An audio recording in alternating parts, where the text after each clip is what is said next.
these are all the fragrances that are going to define my 2025. I really want to smell unique, interesting, and clean this year. That is going to be my vibe. I don't want to be smelling like vanilla. I don't want to be smelling like a cupcake. I want to be smelling rich, clean, sophisticated, elegant, chic. Interesting is probably the key word here. I want people to smell me and be like, what is that woman wearing? And these are the fragrances.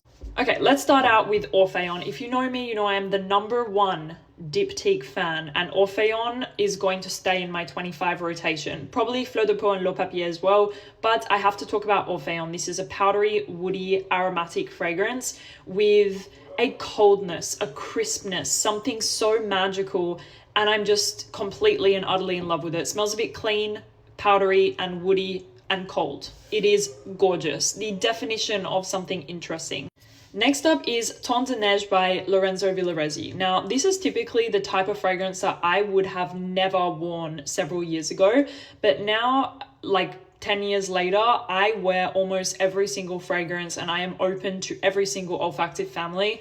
So for me, this is really something that I've grown into and I am completely in love with it. Temps de Neige is a baby powder fragrance. This really smells like luxurious baby powder in the best way possible. This is quite sweet. You have some jasmine, rose, heliotrope, but the key word here is powdery. This is a very, very powdery scent. Think about baby powder and that's exactly how it smells. It's a bit sweet. It's just amazing. I feel so clean when I wear it and very elegant. And I made an entire video on this fragrance because it is extremely popular in the Middle East. I got some comments on that video like, oh, no, it's not. I know for a fact that this fragrance is one of the best-selling fragrances in the region. So it is a beautiful scent and very, very, very elegant on the skin. And I just love it so much. This is definitely coming in my 2025 rotation. You can already see from my bottle, I have worn the heck out of it this year. Next up is Gypsy Water from Byredo. Now, I actually got this fragrance for Christmas from Pierre Louis and I am so excited. You can already see my bottle. I have made a dent and I've owned it since Christmas. I am obsessed with Gypsy Water. I am completely and utterly obsessed with this scent. To me, this is just amazing. I went to a beautiful resort in the desert for 2 days and the smell of the rooms in the hotel had this gorgeous scent and I couldn't put my finger on it until I got Gypsy Water and I was like, okay, it smells exactly like Gypsy Water. This is a beautiful, smooth, sweet, woody scent with a bit of lemon in the top. You also have some juniper in there, but you really get this very smooth, sweet, kind of just very unique woody scent. It is absolutely phenomenal, you guys. I am in love with Gypsy Water. Yes, the longevity is not good, but that doesn't mean that it's not a great scent. It is a great scent and I'm completely obsessed. It's definitely going to be one of my most worn fragrances in 2025.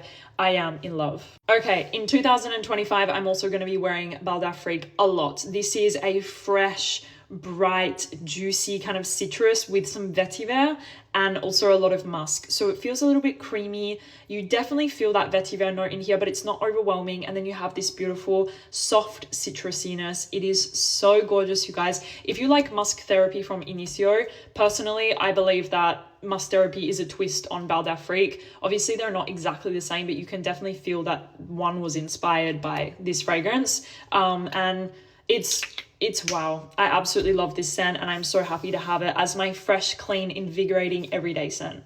Okay, I know I've spoken about this fragrance a lot, but just to quickly mention, this is also coming with me in 25. This is D'Orsay sur tes lèvres. This is the most beautiful, angelic, ethereal, powdery, musky, soft floral. It is just gorgeous, you guys. You have jasmine and iris and you have some cashmere, so it feels really smooth. Some people think it smells like a skin scent, which I can see, but I feel like there's a lot more going on in here that doesn't quite define this as like a skin scent vibe. It's very smooth, it's very soft, a little bit powdery, musky. It is just gorgeous, angelic, ethereal, and absolutely beautiful.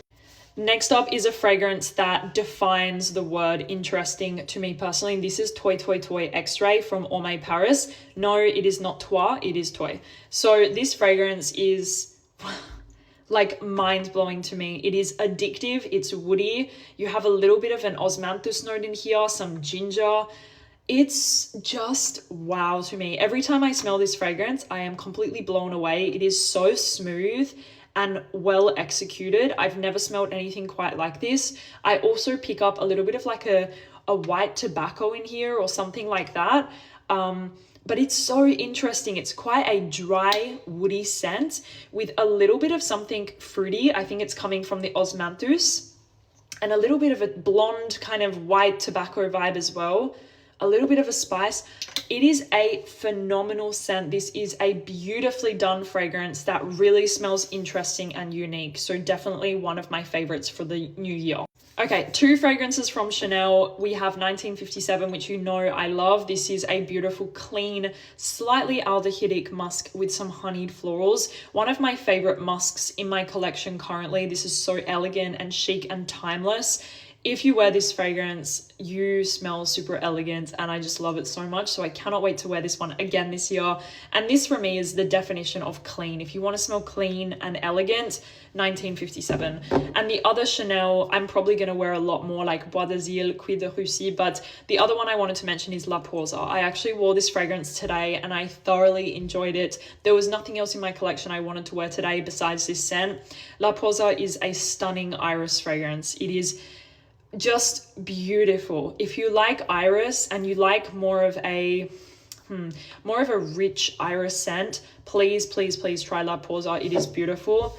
You have a little bit of that powdery lipstick iris. You definitely have a little bit of something green, like a galbanum sort of note in here, and you also have a little bit of a woodiness going on as well. So it feels a little bit earthy, a bit woody, a little bit powdery from the iris, but it is so chic and elegant and just absolutely stunning. Stunning. Chic is probably the key word here.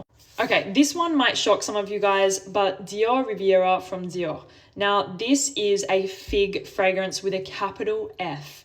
Now, if you know me, you know that I struggle to enjoy fig fragrances. Like, I have never been a fan of Philosopos, but I'm going to tell you guys something.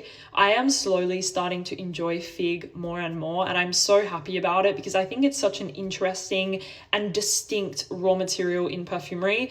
Fig fragrances really have such a strong character, and so I'm really happy that I'm starting to appreciate them a little bit more. Now, I remember the first time I smelled this fragrance, I was in Sardinia. We went to Porto Cervo for the day, and we went into the Dior boutique, and I think it just had launched, and I went into the boutique and it was overwhelming with the scent of this fragrance. It was so beautiful, especially in the summertime. I feel like there is nothing more chic than smelling a person wearing a fig fragrance in the summer. To me, you smell incredibly chic, you smell unique, and you smell like you don't give a crap about trends. For me, people that wear fig fragrances are trendsetters and not trend followers. I don't know if that makes any sense, but that's just how I feel. This fragrance is beautiful. You have some fig, you also have some rose, I think a little bit of a woodiness. It's quite a green, creamy fig with a touch of rose. It is so beautifully done, really beautifully done. But don't get me wrong, this is a fig with a capital F, so be careful. Next up, we have Vetiver Tonka from Hermès. Now, this is such a slept-on fragrance. It is so beautiful, you guys. This is, as the name would suggest, a vetiver fragrance with some tonka, but it is not intense. It's not overwhelming. To me, the sound of vetiver and tonka mixed together sounds a little bit overwhelming, but it's not at all. The vetiver in here is very airy. It's very airy. It's woody. It's a little bit earthy. You also have a slight nutty facet in here. I think there is a nutty note in here, or the vetiver is just pulling very nutty in here. And then you mix it with the tonka. So there is a subtle, deep sweetness to it. But don't get me wrong, this fragrance is airy. That is the key word here. It is so chic. Once again, so chic. It's a little bit green as well. I definitely pick up a greenness, the woodiness, the nuttiness, and a little bit of that sweetness from the tonka. So chic and elegant, and I'm just in love. Okay, we're running out of time, but finally I have Jasmin Rouge from Tom Ford. Gorgeous jasmine fragrance that smells heavenly, sexy, and luxurious. And then also we have Diana from Musk Milano, which is one of the most unique fragrances I tried this year. It is a galbanum and lychee fragrance.